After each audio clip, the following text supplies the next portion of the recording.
Let go of me, a perfect bite mark left on her forearm. I stared at her with dark eyes, the bitterness inside me starting to claw its way up. I had loved her for so long, yet never left a single mark on her.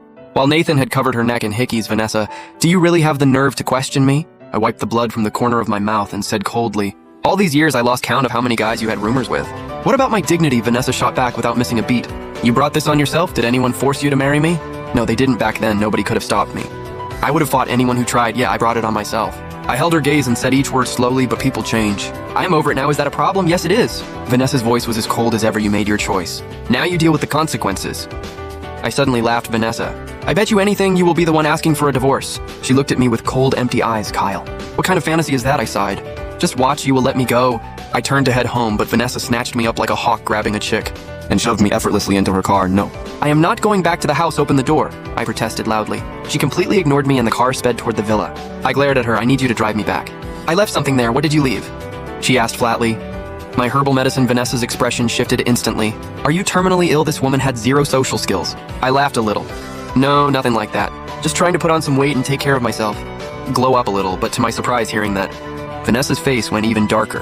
Then the alcohol hit me in the back seat, and I passed out cold when I woke up the next morning. I was in my own bed again. This was the second time she had carried me up to bed. This was getting weird. My head was pounding. I stumbled downstairs, shirtless, looking for something to eat. Halfway down, I spotted 2 or 3 women sitting on the couch, all turning to look at me at once. Vanessa was among them, cards still in hand. Her face was darker than a thundercloud. Eyes forward, boys. One of the girls, named Tina, slapped a hand over the other woman's eyes.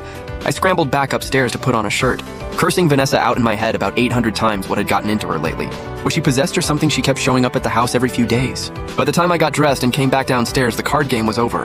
They had switched to chatting. I knew all of Vanessa's close girlfriends. Just never talked to them much. There was Tina, then Nina, and then Jamie. All from seriously wealthy families. Nina was a little different, though.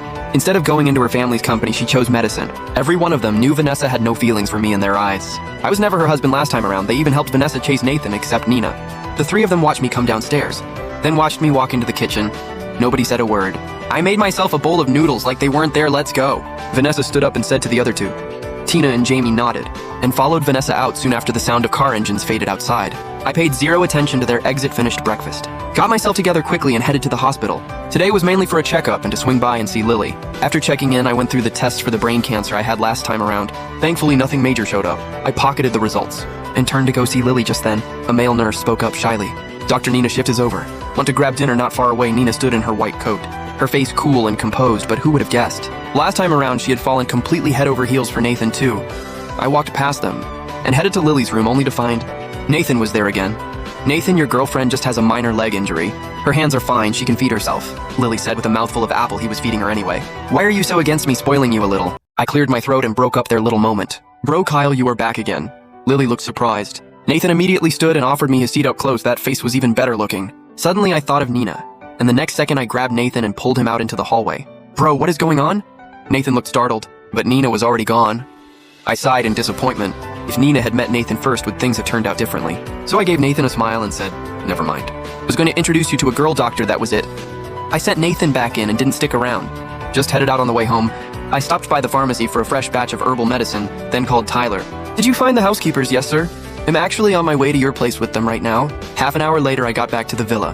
The housekeepers were already all in position. I handed the herbs to a kind-looking older man and asked him to brew them and bring them to me. But when he came over holding that dark bowl, I looked at his face and my heart skipped a beat. I asked carefully, "What is your last name, sir?" "It is Nan." I suddenly felt like the universe had a twisted sense of humor. I tried to steal Nathan's girlfriend and ended up hiring Nathan's dad. The story just keeps getting wilder. I lifted the bowl, blew on it, took one small sip, and immediately spit it all back out. Turns out Vanessa had come home at some point.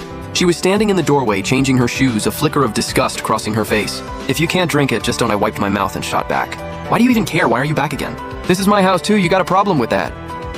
Vanessa sat down across from me. Expressionless, I nodded and kept trying to drink. But it was brutally bitter. The liquid hadn't even hit my throat.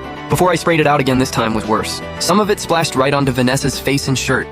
Her expression dropped to absolute zero. She stared at me icily. I was too busy gagging to say anything. On instinct, I grabbed a tissue and pressed it to her face, but Vanessa snatched my hand and shoved it away hard.